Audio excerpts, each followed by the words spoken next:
चिल्लाओ मत। इस कहानी चिल्लाओ मत में संत अपने शिष्यों को क्रोध में लोग एक दूसरे पर चिल्लाते क्यों हैं उसके बारे में ज्ञान देते हैं।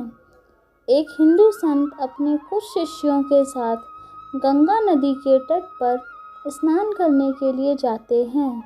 वहाँ पर उन्होंने देखा कि एक ही परिवार के लोग आपस में एक दूसरे पर क्रोधित होकर जोर जोर से चिल्ला रहे हैं। संत ने ये सब देखकर तुरंत अपने शिष्यों से पूछा कि क्रोध में लोग एक दूसरे पर चिल्लाते क्यों हैं। सभी शिष्यों ने कुछ देर के लिए सोचते रहे और बाद में एक शिष्य ने कहा, क्योंकि हम क्रोध में अपने मन की शांति को खो देते हैं और इसलिए हम दूसरों पर चिल्लाते हैं। तभी संत ने उस शिष्य से कहा कि जब दूसरा इंसान हमारे पास या सामने ही खड़ा हो तो हमें उस पर चिल्लाने की क्या ज़रूरत है। हमें उसे जो कहना होता है वो हम धीमी आवाज़ में भी उसे कह सकते हैं।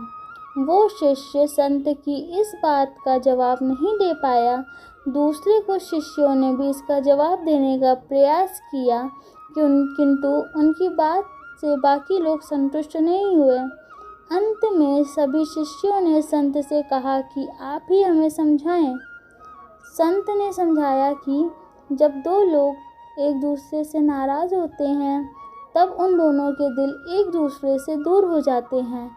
इस परिस्थिति में वो लोग एक दूसरे को बिना चिल्लाए नहीं सुन पाते हैं। वो लोग जितना ज़्यादा क्रोधित होते हैं उतने ही उनके बीच में दूरी बढ़ती है और उतना ही उन लोगों को ज़्यादा चिल्लाना पड़ता है। जब दो लोग के बीच में प्रेम होता है तब वो चिल्लाते नहीं हैं। वो लोग धीरे धीरे बात करते हैं क्योंकि उनके दिल बहुत ज़्यादा करीब होते हैं और उनको चिल्लाने की कोई आवश्यकता नहीं होती है।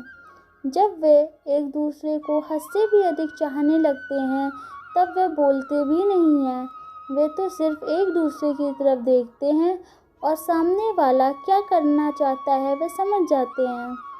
संत ने शिष्यों से ये भी कहा कि जब हम किसी से बात करें तब हमें ये बात ध्यान में रखनी चाहिए कि हमारा हृदय आपस में दूर ना हो। हमें किसी से भी ऐसे शब्द नहीं बोलने चाहिए जिससे हमारे बीच की दूरी बढ़े।